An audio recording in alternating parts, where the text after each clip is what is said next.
right, folks, entering Chapter 3. Chapter 3's title is Molecules and Compounds, and it's a really important chapter, probably one of the most important in the textbook, because if you don't get this part right, everything about writing balancing equations and calculating amounts of reactants and products is really going to be difficult. So let's get into Chapter 3. First of all, these terms are two terms that we have actually already encountered, so let's just do a tiny review of what these two words mean. If you are talking about a molecule, what you are saying is that you have two or more atoms joined together. So let's just write that down. This is two or more atoms joined together. Molecule doesn't address at all the types of atoms. It just is it's really about the number of atoms that are present. So if you only have one atom, it's not a molecule. But once you have two atoms and they're joined together, now you have a molecule. It can be 3, it can be 4, it can be 10, it can be 1,000. But as long as there is more than one, it is a molecule. Let's just briefly address what a compound is. A compound contains two or more different types of atoms. So the term compound is addressing a different concept. It's thinking about the different types of atoms. So all the different types of atoms, the different building blocks that matter is made up of, are on your periodic table. If you have two or more different ones in there, that is what makes you a compound. So it's really more about having different types of atoms in there.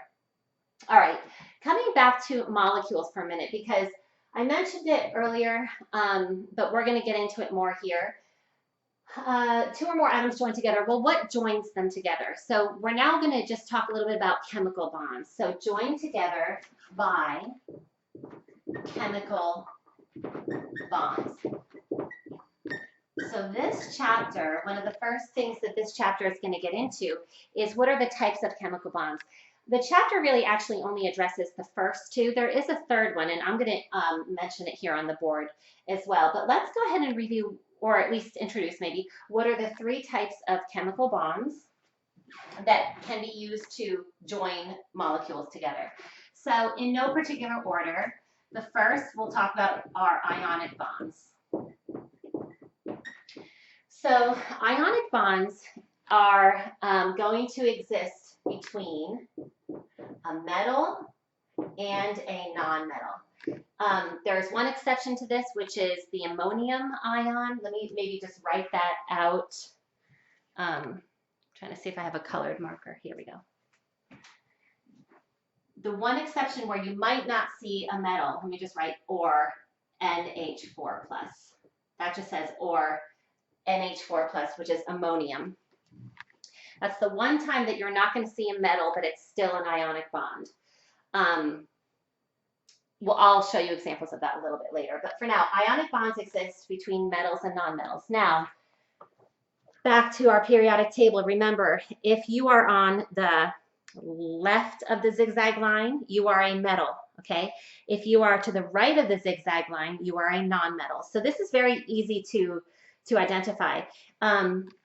Let me go ahead and just give an example.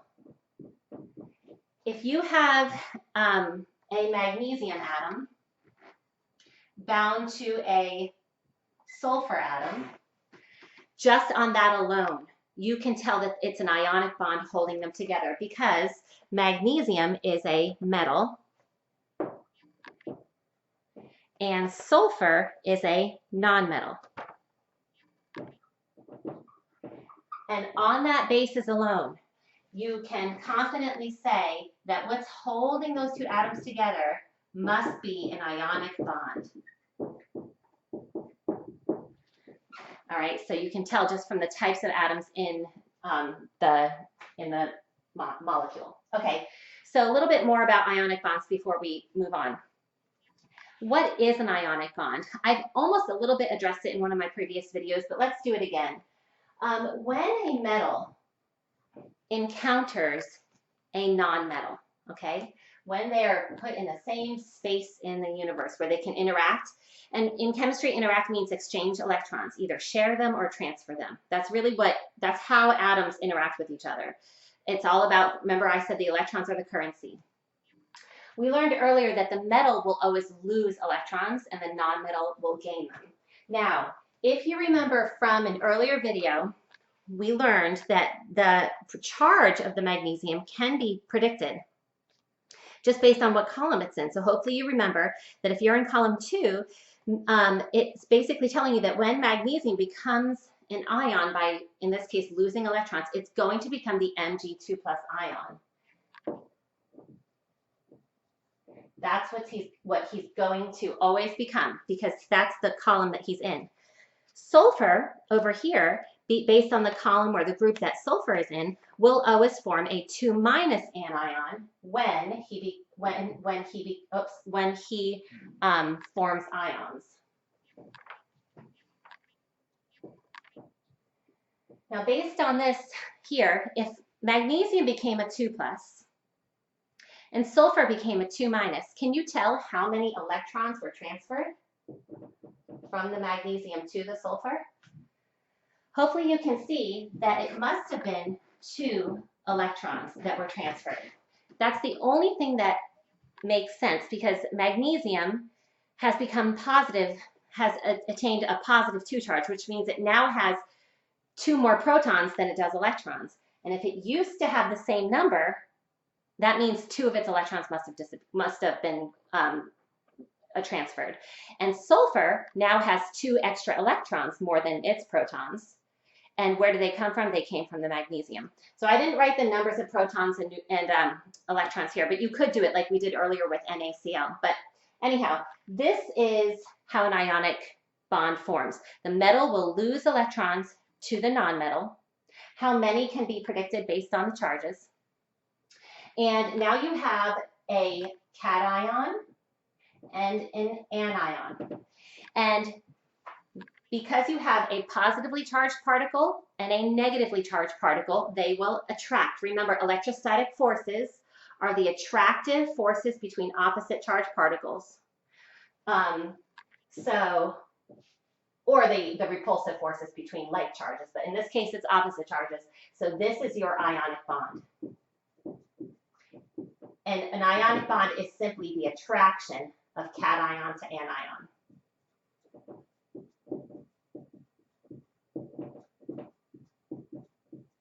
That's all that it is. Actually, let me make it a little bit more realistic here. It's the attraction of cations to anions. And the reason I'm going to say it like that is this. I'm going to show you a little picture. Actually, before I show you a picture, I just brought a little salt. NaCl, this is table salt. NaCl is also an it's held together by ionic bonds, metal and nonmetal. Sodium's a metal, chlorine's a nonmetal. So I know you can't see this, but you've all seen salt before. The little salt crystals, I know you can't see that. Each one of those, okay, each one of those little NaCls looks like, if you could picture it, I'm just going to jump ahead to this little figure here. See those green and the purples. Each one of those is a collection of like trillions and trillions of cation, anion. So the green in this case is the Na, the sodium, cation, anion, and they're all collected together. So really what's going on here is that cation, which is kind of shown in green, it's not just attracted to one anion. It's actually attracted east, west, north, and south to a bunch of them. It's really a 3D collection of ions. So the ionic bond is not just one directional, is what I'm trying to say. It's not just him to him. It's really the green to all the purples around. And that's really what happens when you have ionic compounds. The ionic bonds are, multi-directional between the ions. So that's why I'm writing cations to anions. All right. By the way, let me just go ahead and give you that little term real quick. That picture that I just showed you, let me try to recreate it a little bit for your notes. So what I'm showing you here is this concept of ionic compound with where you've got ionic bonds, okay? Let me give you just something to write in your notes. The cations and anions exist together in what we call a lattice structure. Now, the lattice structure is just the 3D crystal. It's just that concept where they're all bound to each other, north, south, east, and west. The cations to the anions and the anions to the cations. In other words, you don't just get one of these. You get trillions of them in that chunk, okay, just like I showed you in that picture. That thing is referred to as a lattice structure. It's like a 3D solid crystal. And let me just write all held together by ionic bonds, which once again are just the positive guys attracted to the negative guys. All right, so that's what an ionic bond is. Transfer of electrons and then the resulting attraction between charged particles. And I've introduced the term lattice structure. We can use that, we'll use that plenty of times in the class. It's just how ionic compounds exist. All right, so moving on to the next type of bond, covalent bonds.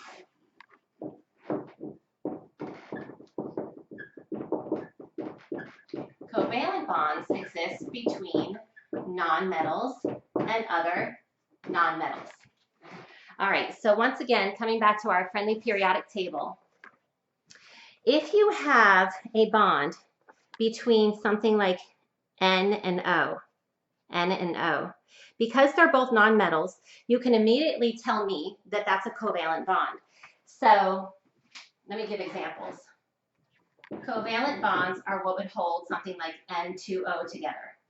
That molecule would be held together by covalent bonds. Another example, H2O. Remembering that hydrogen, even though it's over there on the left side of the periodic table, is the one nonmetal that sneaks over there. He's actually a nonmetal. Everybody else is metals, but hydrogen is considered a nonmetal. So this is two nonmetals, making it a covalent bond that holds it together. Plenty of other examples, CCl4, carbon and chlorine. That molecule must be held together by covalent bonds because that's a nonmetal and so are they. So let me just make my point here. As soon as you can identify that it's two nonmetals in the molecule, right away you can tell that it must be covalently bound. Covalent bonds holding it together. Now, let's just stay on H2O for a minute. Covalent bonding is actually probably the more complex type of bond, and we will really hit that hard towards the end of the semester when we get into Lewis structures and Vesper modeling and that type of thing. But we have to learn quite a bit before that. So we just learned just a little bit about this right now. So let's just use H2O because it's like the most famous covalently bound molecule. When you see a covalently bound molecule, one of the things that you'll see people doing is using these dashes. Why I've drawn it in this shape, we will learn later in the course, but H2O does exist in this kind of boomerang shape. Once again, two hydrogens, one oxygen atom. These little dashes is what I want to introduce here. These little dashes represent a covalent bond. A covalent bond. You will never use the dashes for ionic bonds. In other words, you would never see something like this. I just talked about magnesium and sulfur when they're bound together. You would never see a dash because that's not a covalent bond. So only dashes for covalent bonds. Now, what is a covalent bond? A covalent bond just represents two electrons that are shared between the two nuclei. And that's really what a covalent bond is. So this is one way of writing a compound. But don't forget that these are all just atoms. So this is A, you know, this is a hydrogen atom, he's spherical. This is an oxygen atom, he's spherical. This is a hydrogen atom, another one, he's spherical. Remember, in every atom, there's a nucleus. Okay, it's getting a little bit busy here, but let me just show you. Remember, in the nucleus, that's where the protons are. Okay, that's where the protons are. So, and remember, he has a nucleus as well. That's where the protons are. So the electrons, which are negative, will be attracted to this positive charge and this one if they're in the middle. So it's really, it's also an electrostatic force. It's an attraction between these negative electrons in the middle to both him, this positive charged nucleus, and this positively charged nucleus. And that actually holds the atoms together, that kind of double attraction. Just like if someone's pulling my left elbow and someone's pulling my right, they'll both be, you know, attached to me. So anyhow, all right, so that is what a covalent bond is. It's where you see the dashes. This one here is what you call a single bond, the single dash. And just a little fast forward here. Later, we'll learn about another famous molecule, CO2. This would be called a double bond.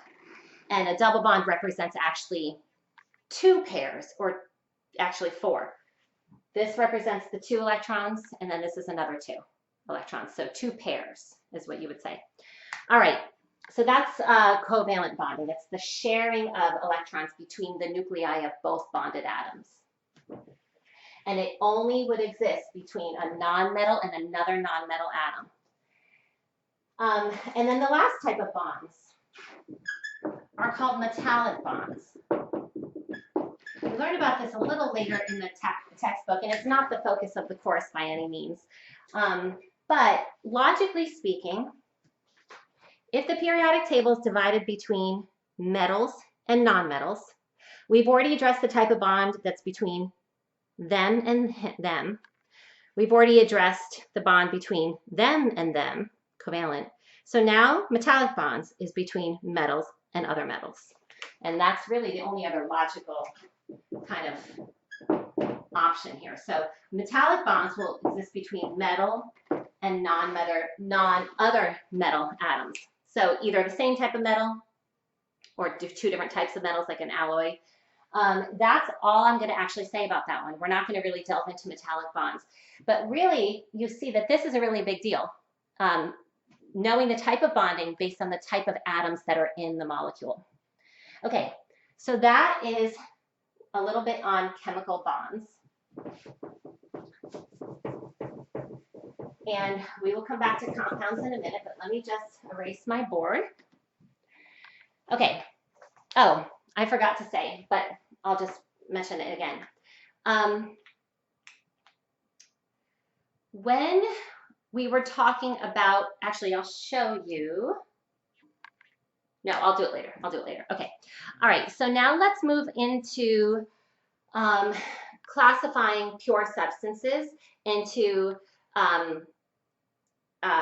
elements and compounds, and then one level further. So really, this chart, it's figure 3.4, is something that you almost just want to, this one here, you almost just want to have a good, I showed it earlier, a very good, almost memorize it. You don't have to memorize the pictures, but almost memorize the words of it. And I'm going to actually recreate it with you on the board.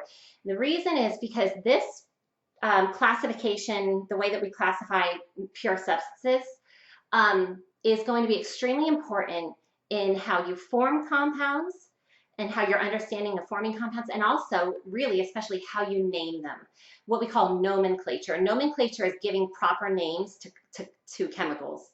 That's going to be a big focus for the rest of this chapter, naming compounds.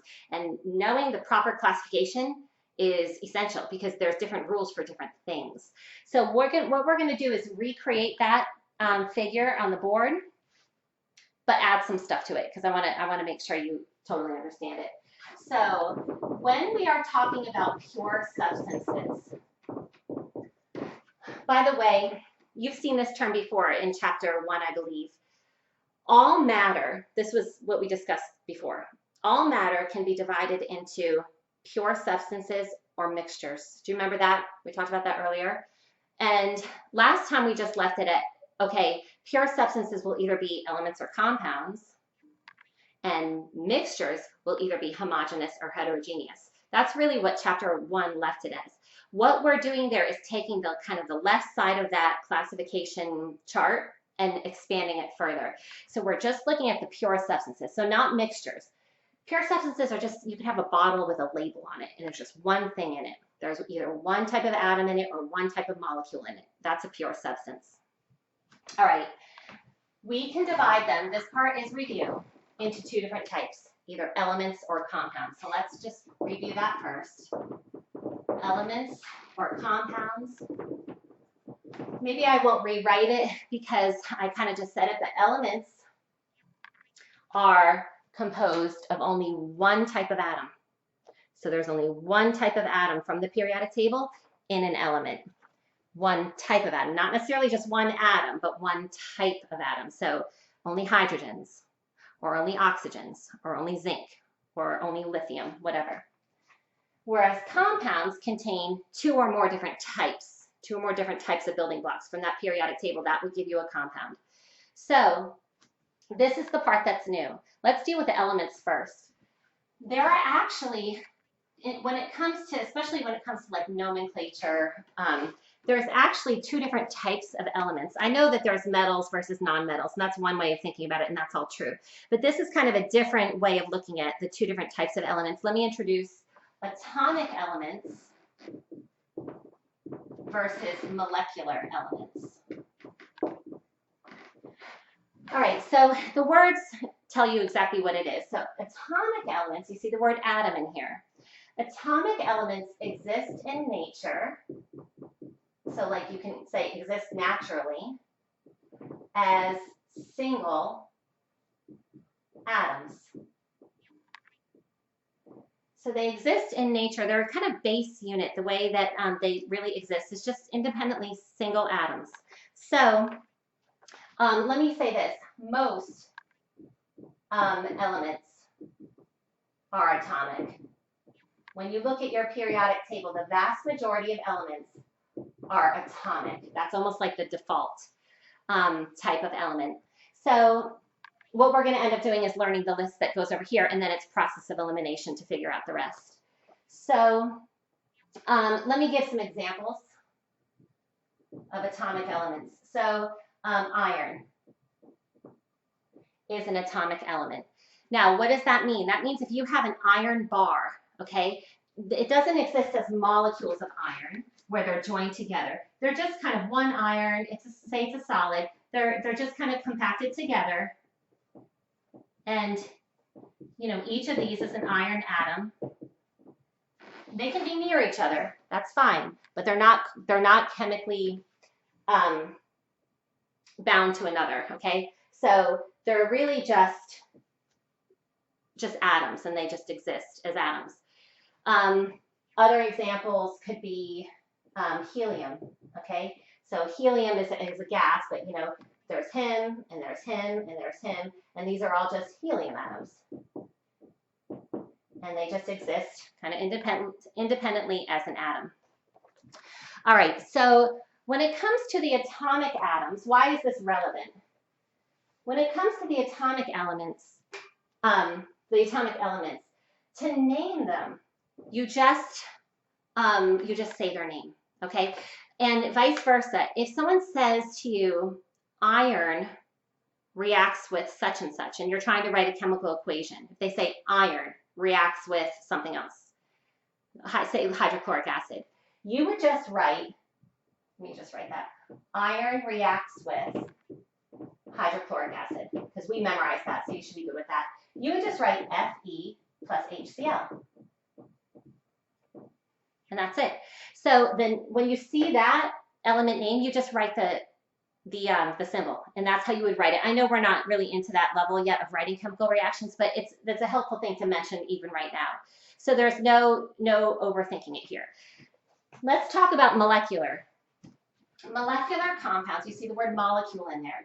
These ones exist in nature, not as single atoms, but as molecules, where they're joined together to another one. Now, here's the deal. They are elements. They are elements, so they have to be joined together with their same type. Otherwise, they wouldn't have been an element. So the way that this works is that I just am going to ask you to memorize the 7 diatomic. That's all I really need you to memorize.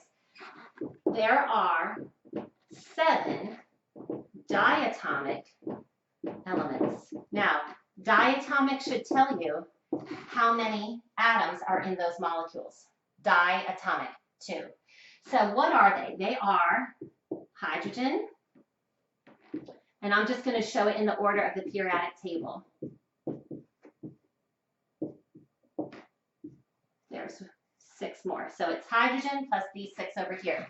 So what I'm referring to is this chart here. You're memorizing the yellow ones. We're not going to ask you to worry too much about the pinks. Those are the polyatomic elements. So they would exist with multiple atom molecules, but just the yellow ones will be fine to memorize. So there are 7 diatomic elements. So what that means is that if you are later given, you're being asked to write a chemical reaction, say, and say you want to say nitrogen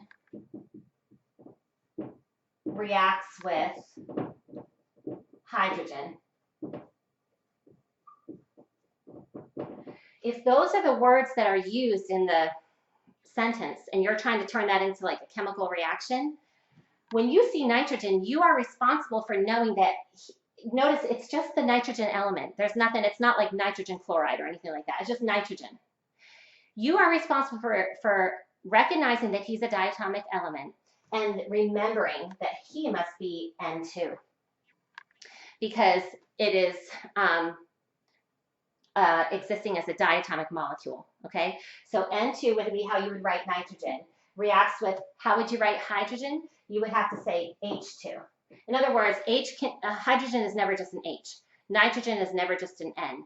Oxygen is never just an O, okay? If you're saying it as a species, as a chemical species, you have to report it. You would have to remember that it was just a diatomic element and write it with a 2 there. And that's how you would kind of start that chemical equation. I mean, I'm not even finishing it. I'm just trying to make the point that that's how you would name these guys. So you want to memorize the 7 diatomic elements. Now, here's the deal. Sometimes people misunderstand this concept, and they say, okay, just remember chlorine. I always have to think Cl2. Whenever I write Cl, it's got to be Cl2. And so what they'll do is they'll be learning how to write a compound later. I'm going to show you this in just a minute. And they'll see sodium chloride, and they'll see Cl. Okay, they'll be like, okay, Na. And then they'll see chlorine or chlorine, and they'll think chlorine, and then they'll think it's got to be a 2. It's got to be a 2. Well, that's most definitely not sodium chloride. So what is the logical error that that person is making? What they're forgetting is that this whole diatomic element thing applies to elements, only elements, when the chlorine is just chlorine. Once it's sodium chloride, it's a compound. So this whole thing is off the table. So they don't always have their partner forever. When they're involved in compounds, all of that is a nothing. It can totally change. But when it is an element, they are kind of joined to an identical twin. Cl2 is another one. All right, so hopefully that made sense. So now let's get on to really the meat of this chapter, which is the compounds. Alrighty, so in fact, I am going to move this over a little bit so I have a little bit more room. Compounds. All right. Okay, so now the 2 types of compounds, let me actually do this in the same order as the picture. I don't want to switch them. All right, we'll do molecular on the left, ionic on the right. All right. The 2 different types of compounds are molecular compounds and ionic compounds. So A few different things to say about both of these. Let's start with ionic, because we did ionic bonds first. So let me come over here and start filling this in here.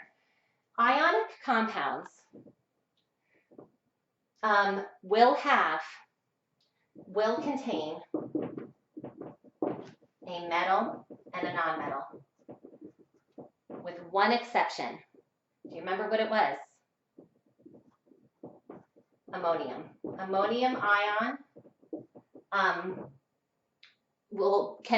can serve the place of that metal. So that's the one time. But almost 99% of the time, it's going to contain a metal and a nonmetal in the compound. Let's go ahead and just review here. They are held together. Ionic compounds will be held together by ionic bonds. So that's why they're called ionic. Okay, let's just kind of remember what happens here. The metal is going to provide the cation. Remember, after that transfer takes place, he's going to become positive. The nonmetal will provide the anion once he accepts the other guy's electrons. That's why ammonium can serve as the metal, because it's also a cation. All right.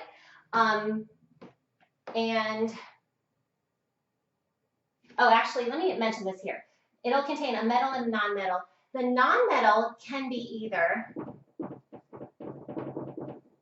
a monoatomic, we mentioned this earlier, a monoatomic ion, something like Cl- or S2- or O2-, etc. Or it can be a polyatomic ion. These are also going to be really good anions, something like nitrate, something like carbonate, something like permanganate. Notice, these are all not just single nonmetals, but like groups of nonmetals. But they are going to be able to serve that role of the anion in the compound and kind of bring everybody together to form the compound. So at the end of the day, they're held together by ionic bonds. Let's see here. And actually, let's go over to molecular for a little bit. Molecular will contain nonmetals and nonmetals. Nonmetals bound to other nonmetals. No metals, okay? No metals. And these are held together by covalent bonds. So we kind of already talked about this when we were talking about bonding. There's not a whole lot new to say here. Some people actually call these covalent compounds. Our book calls them molecular compounds. At the end of the day, it doesn't really matter. So where are we going to take this now here? So the thing about ionic bonds, this is kind of where we're going to go with, or ionic compounds, is this. And let me make it kind of a key point here. You and me, but you can figure out the formula for these just by knowing the constituent. Constituent just means like who's in there. The constituent ions. All right, and we're going to practice figuring out the formulas. This is going to be a big part of this lecture here. You can figure out the formula for these, and we're going to make sure that you would know how to do this just by knowing the constituent ions. We're going to kind of work on this in just a little bit. Conversely, you cannot figure out these guys the same way.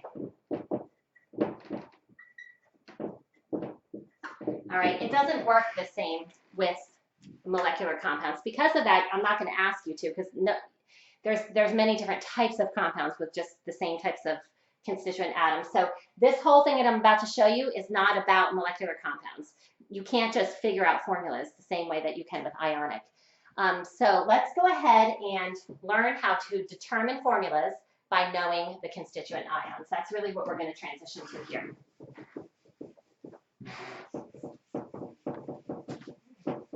All right. give us a little heading here. Let me see if I can get a slightly darker marker. All right, determining formulas for ionic compounds.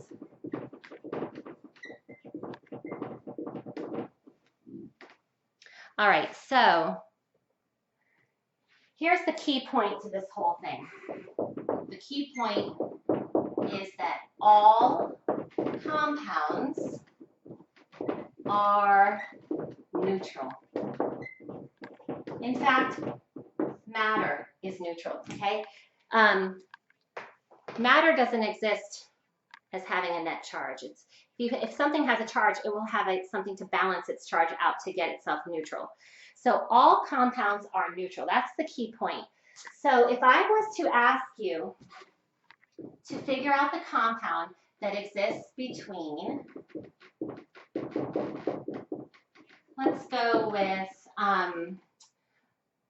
aluminum, and how about bromine? Aluminum and bromine.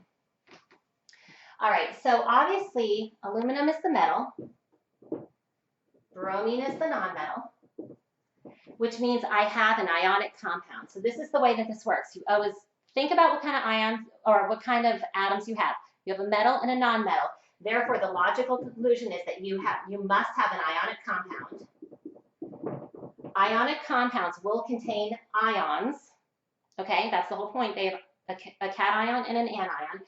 And then you go ahead and figure out, what are they? Like, who are they? What are their charges? Aluminum, being in the column that he is in, what charge will an aluminum atom have? Aluminum atoms always have a 3+ charge. Sorry, aluminum ions. And by the way, we know it's an ion because it's present with a nonmetal in a compound. It's going to be in its ionic form. Bromine will have a 1- charge. And by the way, we definitely want to just say Br-, okay? So these are the constituent ions. These are who are in that crystal. Picture this. This is NaCl, but picture this kind of thing. We have a chunk of ions, a collection of ions, but it must be neutral. It can't be charged. So if the compound for every one of these only has one of these, would it be neutral? And the answer would be no, not at all. It would have more positive than negative charges. So the concept here is this: you can have as many as you need of each kind to get neutral in that lattice structure. So the question that you have to bring to the table is, how many of each one would I need to get a neutral situation? If this guy gives you a 3+ charge and he only gives you a 1- charge, hopefully you'll see that you would actually need a total. Don't think of additional, because that can mess you up a little bit. Some people will say 2 more. Don't do that. Just think about total. You would need 3 bromines for every 1 aluminum. Do you agree with me? Because that gets you 3 positive charges and 3 negative charges. And to be neutral, let me write that out here. You need to have, I know this is really easy for some people, but just having taught it for a long time, it's not easy for everyone. So that's why I'm trying to say it in as many different ways as possible. So I apologize if it's becoming tedious, but you need to have the same number of positive and negative charges in that crystal, that collection of ions. They got to have the same number of positive and negative charges, and that's how you would get the same number of positive and negative charges. Now, some people have been taught a little trick. It's okay to use this trick usually. I'll tell you why it's not always okay, but the charge of one will become the subscript of the other. Actually, I didn't even finish writing out the formula. Let me come back to that in a minute. When you are trying to write the formula for the compound, you always write the cation first.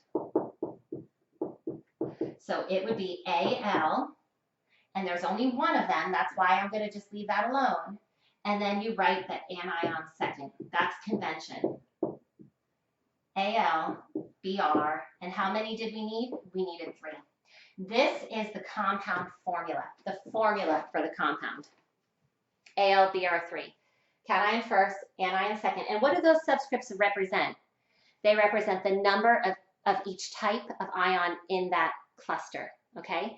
What I was going to say here is that some people have learned that the charge becomes the subscript of the other. So see, notice the 3 became the bromine subscript, and the 1 became the aluminum subscript. That's okay usually. I'll tell you in a minute why I don't love that with another example. But it can be kind of an okay thing. All right, let's do a few more of these. What is the compound that exists between, let's go calcium and oxygen? All right, let's go through the same process. And by the way, as soon as you understand this, you don't have to be so long with it, okay? But I'm just kind of being long at the beginning here. Are you with me that you have a metal and a nonmetal, which means you must have an ionic compound, which means you have ions, therefore you have charged particles. What are their 2 charges? Well, calcium will always make a 2+ ion based on its column. That's why you want to have those things, that pattern memorized. Calcium will make a 2+. Oxygen will make a 2-,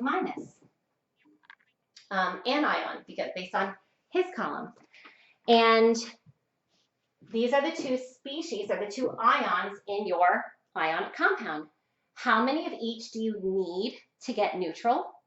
And the answer is, if the 2 charges are equal in magnitude, so they're both 2s, one's a plus, one's a minus, but they're both 2s, they will neutralize each other, and therefore the compound will just be CaO. Remember, cation first, anion second. You only need 1 of each type. Remember, the subscripts are to tell you how many of each you need to be neutral. CaO would be the name of the compound. We'll talk about how to name him, like how to give him a proper name, calcium oxide, later. But now we just need the formula, is what I'm trying to say, the formula of the compound. This is why I don't love this deal, because on occasion I've just seen people do like Ca2O2, and that's not the correct formula, because you would have to reduce it afterwards and like get it in its smallest ratio, and I just don't find that to be that helpful for that reason. But some people like to do that. Just remember that if it's the same number, you have to reduce it. You have to basically present it as a 1-for-1. All right, that's the compound that exists between Ca and O. It's just CaO, no subscripts. Let's do another one. How about, what if we did lithium and nitrogen? Lithium and nitrogen. Now you can pause the video if you want, see if you can figure it out yourself. But lithium is the metal, nitrogen's a nonmetal, therefore it must be an ionic compound. I must have ions. Who are they? It's the lithium plus ion and the N3- ion. And the formula, to get neutral, there must actually be 3 of these guys to balance out every one of him. The formula would be Li3N. Li3N. Okay? Let's go on and do 2 more. I should have done, let me do one that has a 2 and a 3 in it. How about, let's do magnesium and nitrogen. I'll skip a couple steps here. You know it's ionic, metal, non-metal. Who are their charges? Mg2+ and nitrogen 3-. Like, these are the 2 types of ions in the ionic compound. I circle them because I wanted people to remember it's not just like a mysterious thing. It's actually a particle. It's an atom that has picked up a charge because it either gained or lost electrons. How many of each do you need to get neutral? Whenever you have a 2 and a 3, you really need 3 copies of the 2 and 2 copies of the 3. Let me show you.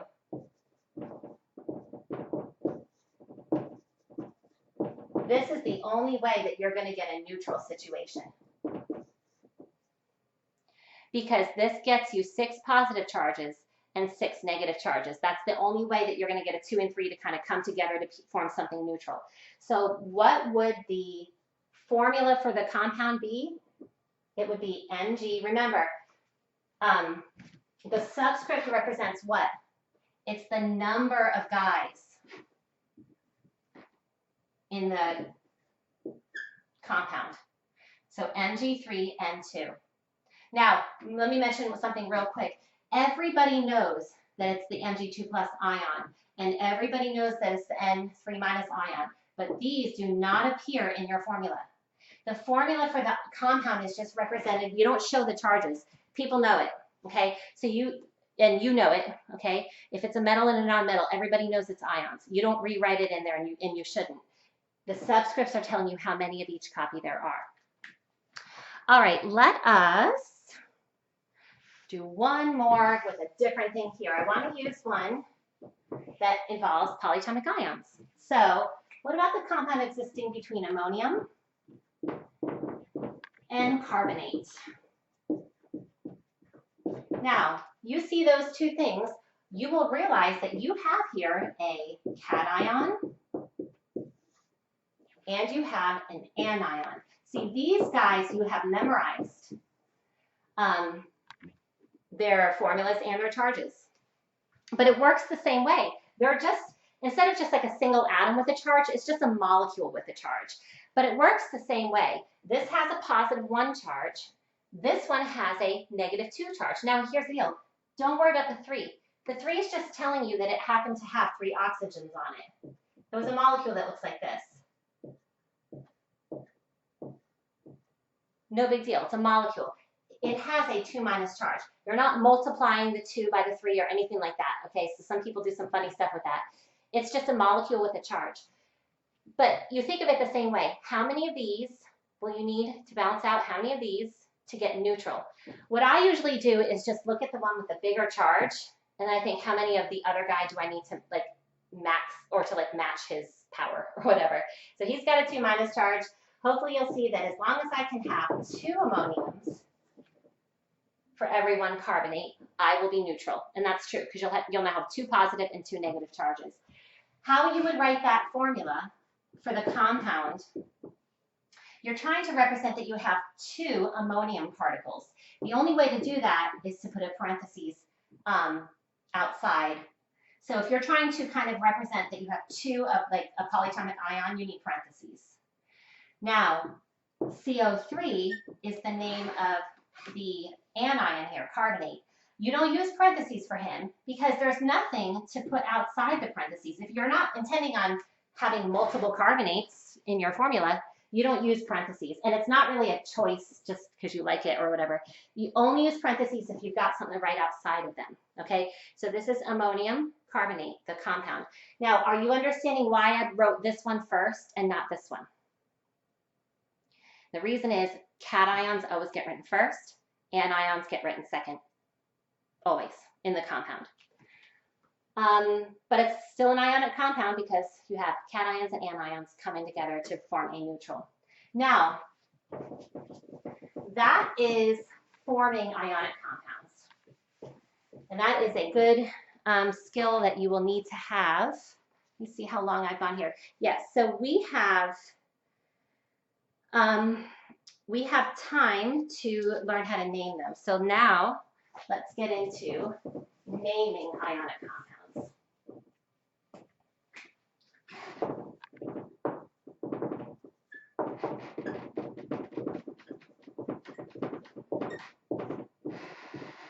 So when it comes to naming ionic compounds, first and foremost, let me say this. Only use these rules for ionic compounds. Later, when we talk about molecular compounds, those come with a totally different set of rules. Remember, they were different. Remember how I told you you can't figure out their formulas just by knowing the atoms, so like you can't even try? And not just you, me too, like nobody can. Because of that, there are different rules for these different things. So first things first is that what I'm about to write on the board here, you can only apply to ionic compounds. metals and nonmetals, okay? Unless you've got the ammonium situation. All right, so only use these rules for ionic compounds. So how to name them? Let me go ahead and just write it like this, to name them. And when I'm saying giving them a name, I'm talking about like an English name, okay? We're basically saying, yes, you've got the formula, but we need to give it a name. What was the one that I just did? That was ammonium carbonate. I think I did somewhere on there, I did Al, let me see if I can remember. AlBr3, we did that, and I think we did CaO. I think we did lithium Li3N. See how good my memory is here. And then we did a Mg3 and 2. And then I'm thinking we went to the ammonium carbonate. So what we're going to do is just get good at giving these guys names. Okay, hopefully I got that memory right. So to name them, the idea here is this. They have two names. Just like I'm Michelle Stanton, they've got two names too, okay? So, and there's a space in between them. All right, so the first name is just the name of the cation. That's it. And the second one is the name of the anion. So in the same way that the cations are always listed first, the anions are always listed second in the name. With the cation, you don't want to do anything to his name. Don't change his name. Okay, so if it's aluminum, you just say aluminum. Don't mess with it. Don't alumini. Don't do anything aluminous or whatever. Don't do anything to the name. Just say his name. With the anion, there's a few things that we want to mention here. If it is monoatomic, if it's a monoatomic ion, change it to end in "ide." Okay, so this is common. Okay, of the ones that are monoatomic anions, he is. Monoatomic just means it's not a polyatomic ion. It's not carbonate, nitrate, permanganate, chlorate. It's none of those ones that hydroxide. It's none of the ones that you memorized. Monoatomic just means it's one of these. It's just like a not a polyatomic ion, just a monoatomic ion. And you might be like, wait a minute, there's two there. But remember, in that formula, he was N3 minus. There was just two copies of him. They were monoatomic ions. Remember, it was N3 minus. That's who he was. There was just two of them. All right, anyways, you're going to change them to end in "ide." But if it's a polyatomic ion, do not change its name. Think of the polyatomic ions that you memorized as sacred names. You don't touch them, you leave them alone.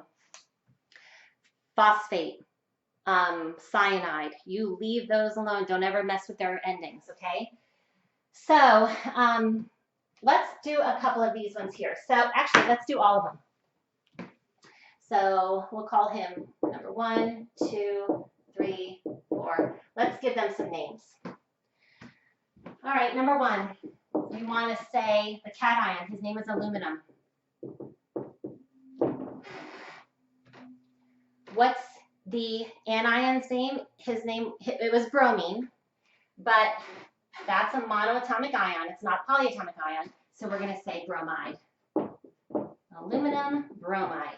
That is the name of that compound. Okay? Notice there's nothing about the 3 in there. Nobody said anything about tri. Okay? There's nothing about tri or anything like that. See, everybody, comes to think, well, carbon dioxide, so there must be a tri. That will come when we do we will use those prefixes, but only for molecular compounds. With ionic compounds, let me actually write that here. I know I didn't mention it. You haven't, learned these yet, so you probably weren't even thinking about prefixes. But let's just say it right off the bat. No prefixes for ionic compounds. Never. All right, aluminum bromide. 2. Calcium. That's oxygen, but we're going to change it to "ide" and just go with kind of make it sound good. It's oxide. I know some people are like, well, how am I supposed to know it's not like oxygenide or whatever? You get the hang of it. As long as you do an ide on the end, you know, if you throw in another vowel or something, I'm not concerned about that. Just make sure it ends in ide. 3. Name of that cation, lithium. So you're not changing his name. You just say lithium.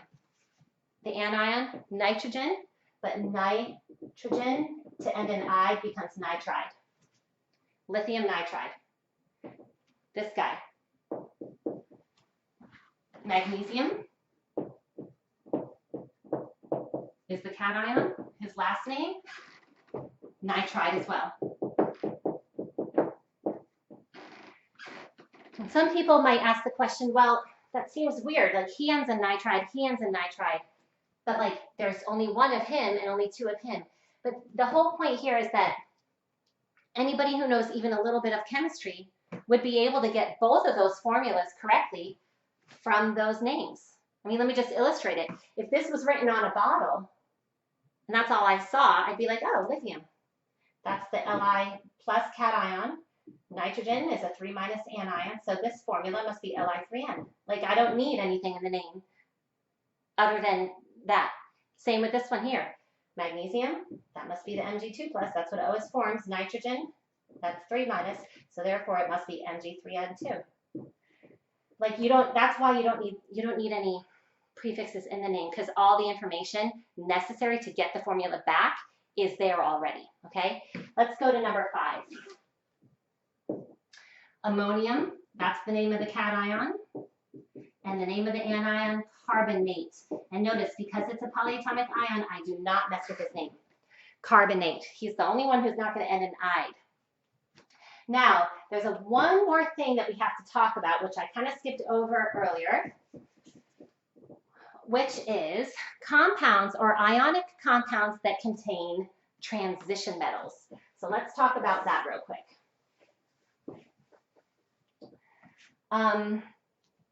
Let me get some space here.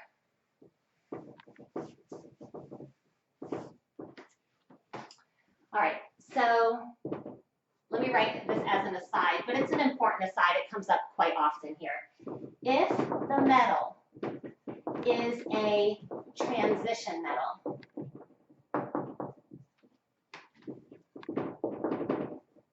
okay, do you remember what a transition metal was on your periodic table? It's this section. It's that area that has the dip down section. It contains things like iron, copper, chromium, manganese, zinc, okay? Really famous metals. If your metal is one of them, where's my periodic table? You'll remember that for these guys in the middle, transition metals, nickel and all of those guys, they don't form just one type of ion. They can form multiple different types. Maybe we haven't talked about that much, but do you remember the pattern 1+, 2+, 3+? Notice we skipped all of these. There was a reason. Transition metals can form multiple types of ions. It's not just one type. For instance, iron has options. Iron can make the iron 3+, or iron can make iron 2+. He has choices. That's not the same as something like calcium, which is calcium can only make the 2+. Iron can do this or that. Copper can make a copper 1+ or a copper 2+. He has choices. So that's true for actually many of the transition metals. Although I think I did tell you that aluminum, as we know, aluminum makes a 3+. I think I did tell you that zinc always makes a 2+, and silver always makes a 1+ in a previous video.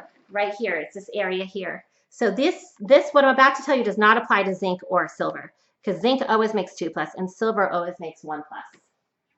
But everybody else, all the other guys here. If the metal is a transition metal, you must indicate his charge as a Roman numeral in the name.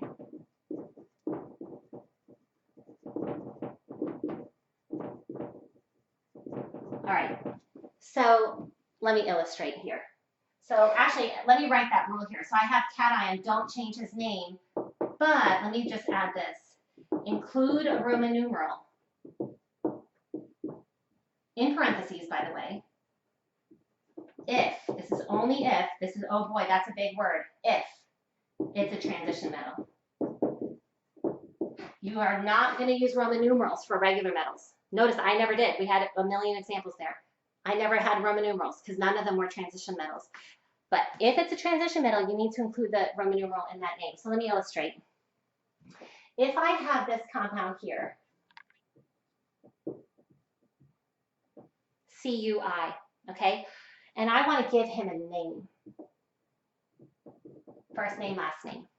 Well, I still need to write the cation first, so that's copper. Now, he's a transition metal, if you look on your periodic table. So I need to get ready with a Roman numeral, and I'll tell you how to figure that out in a minute. But go ahead and put that there. If it's a transition metal, you need to have a Roman numeral in the name. And then let's just finish it out. It's obviously going to be iodide, because that's the name of the anion. Iodine would be your anion. And you change it to ide because he's not polyatomic. Now, in the Roman numeral, what that is going to tell you is that's going to be the charge on the metal or on the cation. That's the charge. Well, how are we supposed to know the charge if it's not memorized? Because remember, I hadn't told you anything about charges in there. You figure it out by deduction, okay? There's one iodine and one copper. So think of it like this. For every one iodine, you only have one copper. Well, the iodine, you know. See, the anion, you're going to know. The anion, you're going to know his charge. Iodine has a minus charge, -1. If it only took one copper to balance out one iodine, you can therefore deduce that this must be a 1+ copper, and it is. So therefore, the Roman numeral that you would use here is Roman numeral 1. Now, don't worry, you're not having to do like Super Bowl 52 or anything like that. It's 1, 2, 3, or 4. That's the only ones that ever get used. So 1, 2, 3, or 4 are the 4 options that you would have to know. Let's do a few more of these transition metal ones. How about something like MnO2? Let's name him. Let's give him a name. Mn is manganese.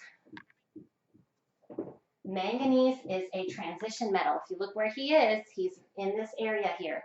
So he needs a Roman numeral. We'll fill him in just a minute. The anion is oxygen, but we changed him to end in I. So this is the setup of his name, manganese oxide. But we've got to have that Roman numeral. And the Roman numeral is telling us the charge. Okay, get that real clear. That is going to be the charge on the manganese. So we have to figure out what charge is on this. Now, I know it's not written up there, but it's an ion, okay? We have to figure out what it is. So let's kind of set it up. How many manganese atoms are there? There's 1. How many oxygen atoms are there? There are 2. I should say ions because they're not really atoms at this point. They're ions. What is the charge on the oxygen ion? Oxygen always forms a 2- when it's paired with metals.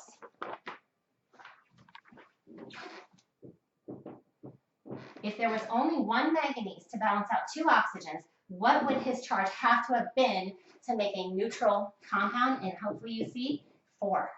So this is manganese 4 oxide. All right. Let's come back and do this. Let's do one more, and then we're going to work one backwards, and then we'll move on to covalent molecular compounds. How about, let's pick one that would be a good example. How about, okay,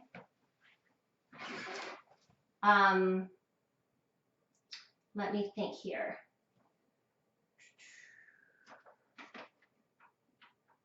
Okay, how about Cr3PO4 2. Trying to be a little bit more challenging here. Cr3PO4 2. Okay, so let's get first name. The cation is obviously chromium. Chromium is a transition metal, so we will need a Roman numeral there in just a moment. Who is the anion? So if it's a clump, see, that's where you have to have been committed to memorizing these polyatomic ions, because when you see PO4, that should just jump off the page at you. That's phosphate, that's PO4 3-. I know that every day of the week. So that's phosphate. On that list of polyatomic ions that you were supposed to memorize, that was one of them. All right, so let's figure out what his charge is. Maybe you pause the video, maybe you see it already, but there are 2 copies of phosphate. I'm just trying to show this visually for our visual learners here. That's one phosphate. Here's another one. There's 2 of them. I know his charge because I've memorized him. There are 3 chromiums. I mean, they're all together in a clump, but whatever, I'm running out of room. What would the charge have to be on these for that to have been a neutral compound? Remember, the compound would not have formed if it wasn't neutral. You wouldn't be talking about it if it wasn't neutral. So it's definitely neutral. And hopefully you see those chromiums must be 2+ cations. That's the only way that you would get 6 positive charges distributed evenly. So that would be chromium 2 phosphate, would be the name of this compound here. And then lastly, let us just go the other way one time, and I think we'll be good to go if we just do it one time. If I give you the name, can you figure out the formula? So actually, let's do a couple of these, not just one. Let's go name to formula. So maybe I'll just write it like this.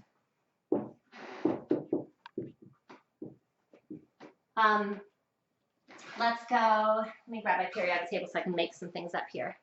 Potassium, cyanide. Let's go, how about cesium?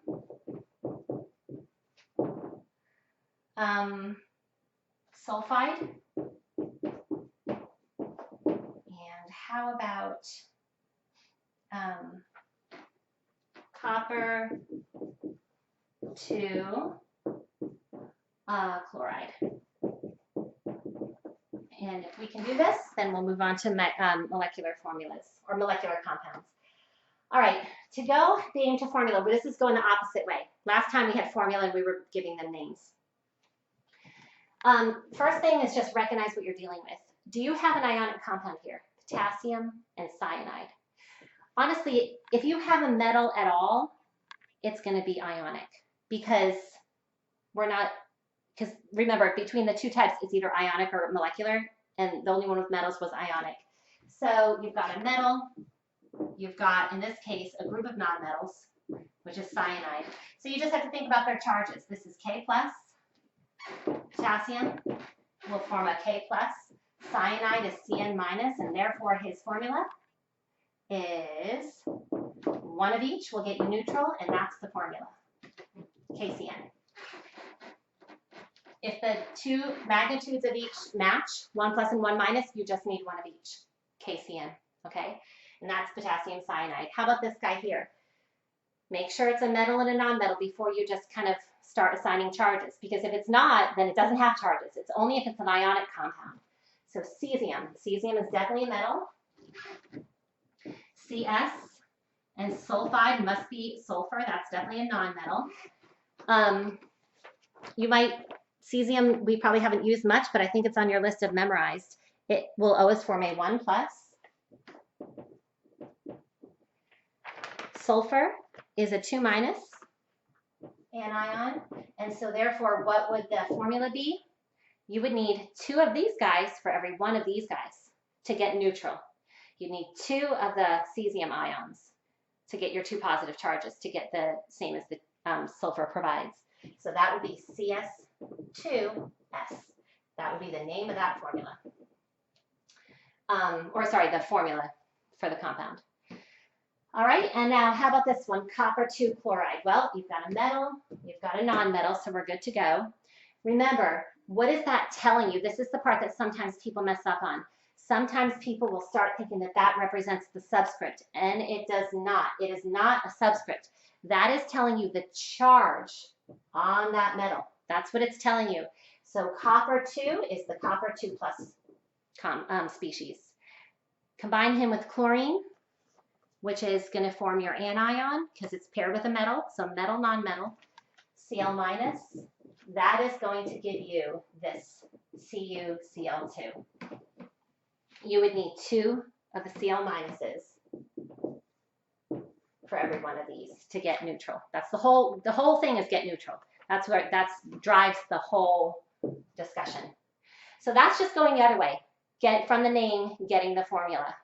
But you're just really thinking about how many of each do you need to get neutral, and then using subscripts to indicate the numbers of each species. Okay? All right, really good. Now, molecular does not take nearly as long, and that's why we're going to just hammer it out right now. So, let's see here. We were over here on compounds, backing up to where it was. We had molecular here. We had ionic here, and we spent almost this whole video talking about ionic compounds. How to form them, how to name them, how to figure out their formulas, all that stuff. Molecular compounds are different. Molecular compounds are held together by covalent bonds, nonmetals with other nonmetals. And you can't figure out their formulas because you can't figure out their formulas just from knowing the atoms in them, because just think about it. Let me do a little light bulb here. Nitrogen and oxygen can form many different molecular compounds. Now, you might not know that, but let me just give you some examples. They can form N2O. They can form N2O4. They can form NO2. They can form NO. Well, NO3, let's just list it as that. So it's not the same where I can just tell you the constituent atoms and you can figure it out, because they don't do it via ions. Is this the N3 minus? No, it's not, because it's only nitrogen 3 minus when it's paired with a metal in the compound. There's no metal here. This is not about ions being formed and ionic bonds. These are all the result of sharing electrons between atoms. And so because of that, because of this kind of different way of being formed, you need a different naming system, because I can't call all of these nitrogen oxide. I can't do it. It won't, if I say nitrogen oxide, it won't differentiate him from him, from him, from him. So you need a different naming system. That's why. So molecular compounds have a different, let me just say different naming rules. It's not sufficient to just say nitrogen oxide. It won't differentiate or tell you anything about the formula. But luckily, these rules are easier. These rules are easier, so a lot of people like these rules. The key here about these rules is that you are going to name the compound. Let me write that. To name the compound,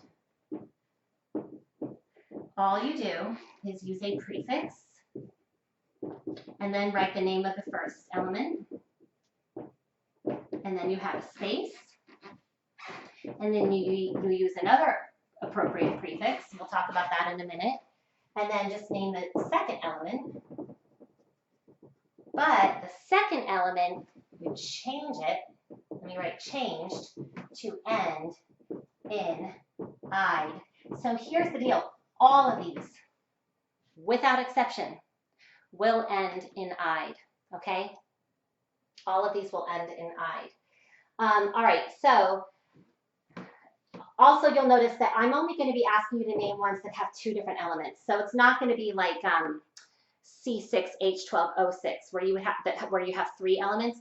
By the way, once you start getting into a little bit more complex molecules, there's other naming systems like organic chemistry naming systems like glucose and things like that. We're not doing that. So we're just going to be doing very simple two-element compounds. If they're both nonmetals, which they are, nonmetal, you will use this naming system, okay? And they'll only have two different elements. All right, the prefixes, very simple, 1 through 10. You just have to memorize these 10 prefixes, all of which will get used. Mono, di, tri, most people know those three. A lot of people struggle with 4, so don't struggle with it, just memorize it. Tetra. What I always tell students is just think, oops, you know, tri was a T, the next one is also a T. I mean, I know that doesn't help a lot, but you'd be surprised. Little things like that help. Tri, tetra. Okay, penta for 5. 6, hexa. 7, another difficult one, kind of, but same thing. Hepta, H-E-P-T-A. Just think, if you can remember hexa, the next one is also an H. Hexahepta. Okay? 8 is octa. 9 is nona. 10 is deca. So you memorize those 10 prefixes, and then you can name anything. So let's just name. How about we'll just name a few of them here. I'll do N2O. We'll do that. That's a good one. Let me go ahead and do a few different ones besides those ones. Let me do CCl4 and CO.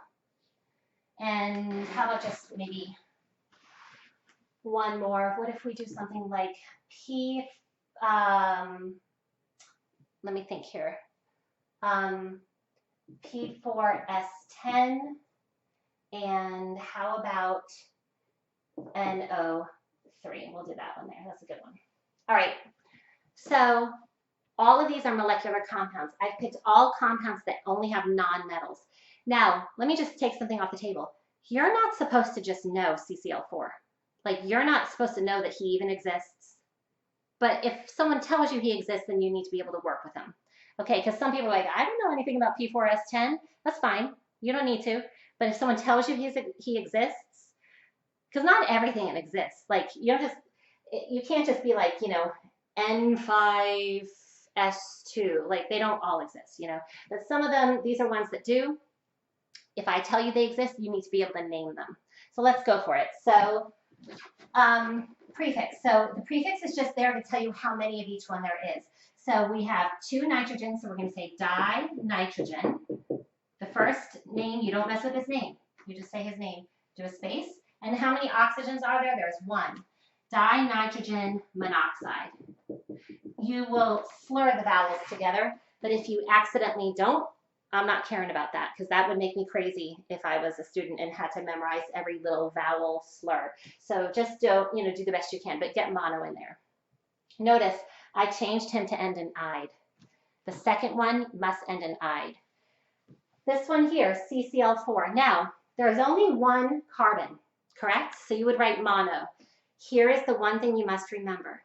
If mono is the prefix on the first element, you must omit him. So let me just write omit mono. Mono will get omitted if it is on the first element, but not if it's on the second element. Mono doesn't get thrown away here. It only gets thrown away here. So you would just say carbon. And then we've got 4 chlorines. So carbon tetrachloride. Carbon.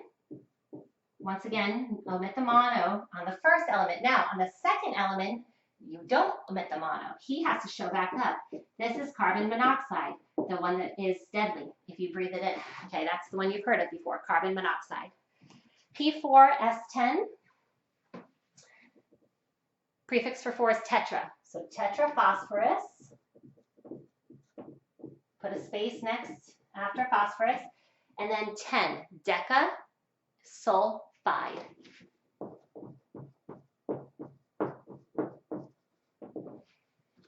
NO3. Now, some people might think, oh, that's nitrate. Be careful. That is not nitrate. Did I freeze? All right, I froze, but I'm just going to finish it out. That is nitrogen trioxide. Nitrogen trioxide. Nitrate would have been NO3 minus. That's nitrate. He was a polyatomic ion. But that didn't have a minus charge on it, and you can't just invent it if it's not written in there, okay? And by the way, you might think, well, she said drop the minuses. That was when it was in a compound, okay, with a metal, and when it was in like an ionic compound. But this is just 1 nitrogen with 3 oxygens in a molecular compound, nitrogen trioxide. Okay, so that's how you handle molecular compounds. That is a very good place to stop. We will do acids in a next video, and we'll hit things like empirical formulas and mass percentages and things like that in a follow-up video. But that's good for today. Good job, really important stuff. So hopefully that made sense. Have a good rest of your day.